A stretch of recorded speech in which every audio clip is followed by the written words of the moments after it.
जोश और खरोश था, ख़ास तौर पे अक़लियत में, इसका इतना अच्छा असर हुआ कि पूरे हिंदुस्तान में ये मानती हूँ कि कोई ऐसी कॉन्स्टिट्यूंसी नहीं होगी जहाँ इतनी बड़ी लीड से एक तरफ़ा वोट एक सेकुलर उम्मीदवार को मिली होगी।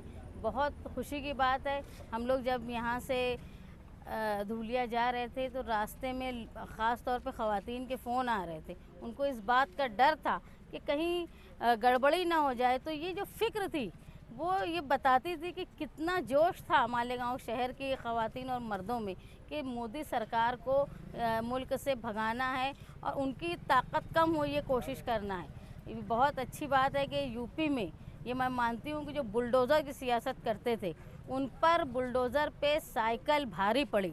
और अगर मैं इससे पहले भी बोलती थी कि जो हिंदुस्तान में एक नक्शा खींचा है, एक भ्रम बनाया है कि इंडिया बहुत मजबूत है, उसमें सबसे बड़ा हाथ जो है वो अखिलेश यादव का है। उन्होंने ऐसे हालात बनाए कि जिस यूपी पैटर्न पे, जिस उत्तर प्रदेश पैटर्न पे बीजेपी फ़ख्र करके हिंदुस्तान के दूसरे इलाकों में भी योगी पैटर्न चलाना चाहती थी, उस बुलडोज़र को साइकिल ने तोड़ दिया।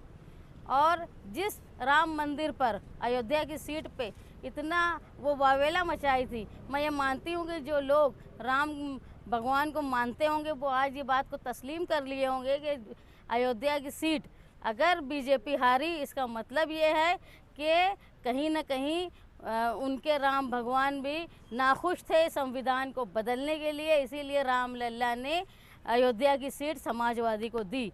ये हिंदुस्तान के लिए सबसे बड़ा पैगाम है कि जहां वो मंदिर के नाम पे सियासत करते थे वहीं समाजवादी की सीट आना, और वो भी एक पसमानदा समाज का आदमी आना, ये बहुत बड़ी बात है। इससे ये जाहिर होता है कि हिंदुस्तान कल भी सेकुलर था, आज भी सेकुलर है और आने वाले दिनों में भी हिंदुस्तान सेकुलर रहेगा।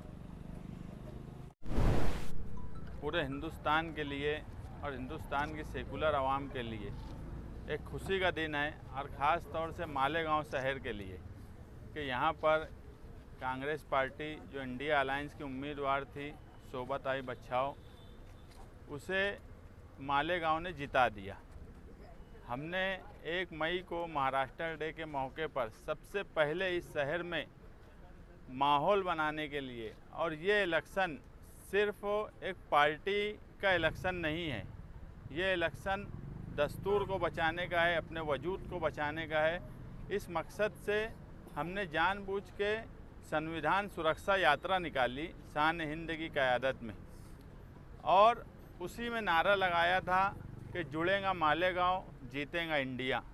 और ये नारा आज जब नताइज आए तो उसमें ये नारा सच साबित हुआ कि 6 असम्बली कॉन्स्टिट्यूंसी जो थी उसमें सुभाष भामरे को 1,89,000 की लीड थी, और अकेले मालेगांव शहर ने उस लीड को तोड़ा। 1,54,000 वोट की लीड मालेगांव शहर ने दी शोभाताई बच्छाव को।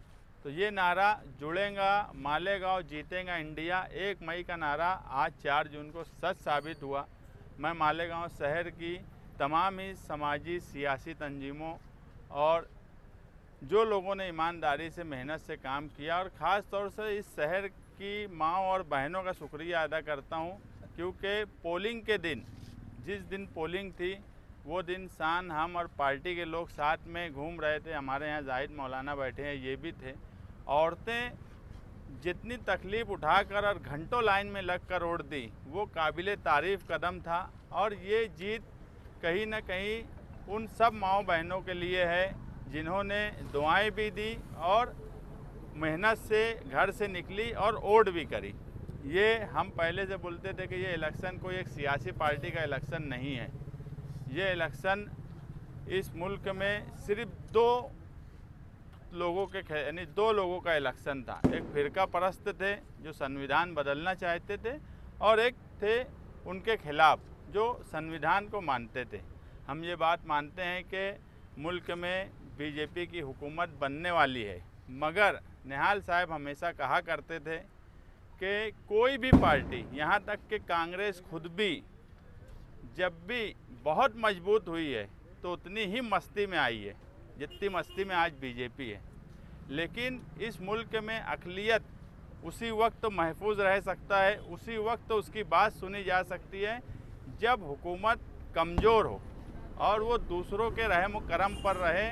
और ये बात सच साबित हुई कि वाजपेयी सरकार की जब बीजेपी की सरकार रही उस वक्त भी हिमायत थी कई पार्टियों की, तो आप देखेंगे कि वो सरकार किस तरह से चली। तो वो निहाल साहब की जो बात थी कि पार्टी कोई भी हो, अगर इस मुल्क में एक पार्टी बहुत मजबूत होंगी तो वो ख़ास तौर से अक़लियत मुसलमानों को तकलीफ़ ही देने का काम करेंगी। तो कहीं ना कहीं आज जो सरकार अगर बनी भी तो वो दूसरे के भरोसे पर बनने वाली सरकार है। तो हमको ये लगता है कि अब सरकार की मस्ती ख़त्म हो जाएंगी। जो मस्ती पिछले 10 साल बीजेपी ने इस मुल्क पे की और ख़ास तौर से सेकुलर लोगों पर, वो मस्ती ख़त्म होंगी। और हमारे लिए समाजवादी की ऑफिस के पास हम खड़े हैं, यहाँ रात में 2-2:30 बजे हमारे निहाली वर्कर समाजवादी की ऑफिस पे डबल खुशी इसलिए है कि आज बीजेपी का अगर किसी ने रास्ता रोका इस मुल्क में तो वो समाजवादी पार्टी ने रोका। अगर यूपी नहीं बदलता तो समाजवादी पार्टी बीजेपी उसी तरीके से ताकत में आती।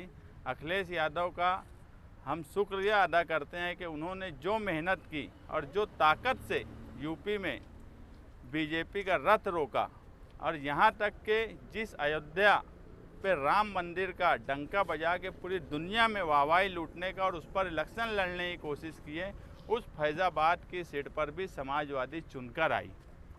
ये पूरी दुनिया को एक मैसेज समाजवादी विचारधारा के लोगों ने दिया कि जिस राम मंदिर पे ये इलेक्शन लड़ना चाहते थे उस अयोध्या से भी समाजवादी चुन के आई। आज 37 मेंबर इंडिया अलायंस में कांग्रेस के बाद सबसे बड़ी पार्टी समाजवादी है। तो कहीं ना कहीं अगर यूपी में समाजवादियों ने ये रथ नहीं रोका होता तो इनकी मस्ती बीजेपी वालों की, मोदी की, अमित शाह की, योगी की ख़त्म नहीं होती। कहीं ना कहीं समाजवादियों ने इनकी मस्ती को ख़त्म करने का काम किया है। मैं समाजवादी के वर्करों को और ख़ास तौर से इस शहर में निहाली वर्कर जो 1 मई से 20 मई तक मुसलसल ईमानदारी से, मेहनत से इलेक्शन के हर तरीके से अपना कर उन्होंने एक माहौल बनाया और इलेक्शन लड़ा। मैं खुसूसी तौर पर उन निहाली वर्करों का शुक्रिया अदा करता हूँ पार्टी की सदर शान हिंद की तरफ से, जो मुसलसल उस दिन से लेके आज तक, जब आज हमको ये बात का इल्म हुआ कि कहीं ना कहीं बीजेपी वाले धांधली कर जीतना चाहते हैं। मेरी बात अब्दुल रहमान से हुई जो सुबह से वहाँ था, कुणाल पाटिल से हुई, ताई का लड़का गौरव से हुई। तो हमने उनको एक ही बात बोली कि यार तुम कुछ भी करना बूथ से मत जाना, तुम बूथ पे रहना। वो लोग भी डटे रहे और हमने उनका हौसला ना टूटे इसलिए हम एक काफ़िला लेकर मालेगांव शहर से शान हिंद की क़यादत में समाजवादियों का वहाँ पर 12 बजे तक डटे रहे कि अगर कोई गड़बड़ करने की कोशिश करे तो हम उम्मीदवार की ताकत बनकर, ढाल बनकर वहाँ खड़े रहें। क्योंकि वहाँ पर जो खबरें आ रही थी कि निवडणूक अधिकारी को ऊपर से अमित शाह, फडणवीस, इनके फ़ोन मुसलसल आ रहे थे कि नताइज में कुछ ऐसी हेरा फेरी हो जाए जिससे नतीजा तब्दील हो जाए, मगर उम्मीदवार भी बड़ी डट कर रही। हम उनका भी शुक्रिया अदा करते हैं और मालेगांव शहर ने उनको क्या दिया मुझे बताने की ज़रूरत नहीं है। हम जल्द ही उनसे इलेक्शन लड़ने के वक्त क्या क्या डिमांड किए थे एक प्रेस कॉन्फ्रेंस लेकर जब वो आएंगे तो मीडिया के सामने हम रखेंगे बात कि मालेगांव शहर ने आज अगर तुमको इतनी बड़ी ताकत से जिताया है तो अब उनका भी काम है कि मालेगांव शहर की तरक्की के लिए वो कुछ काम करें।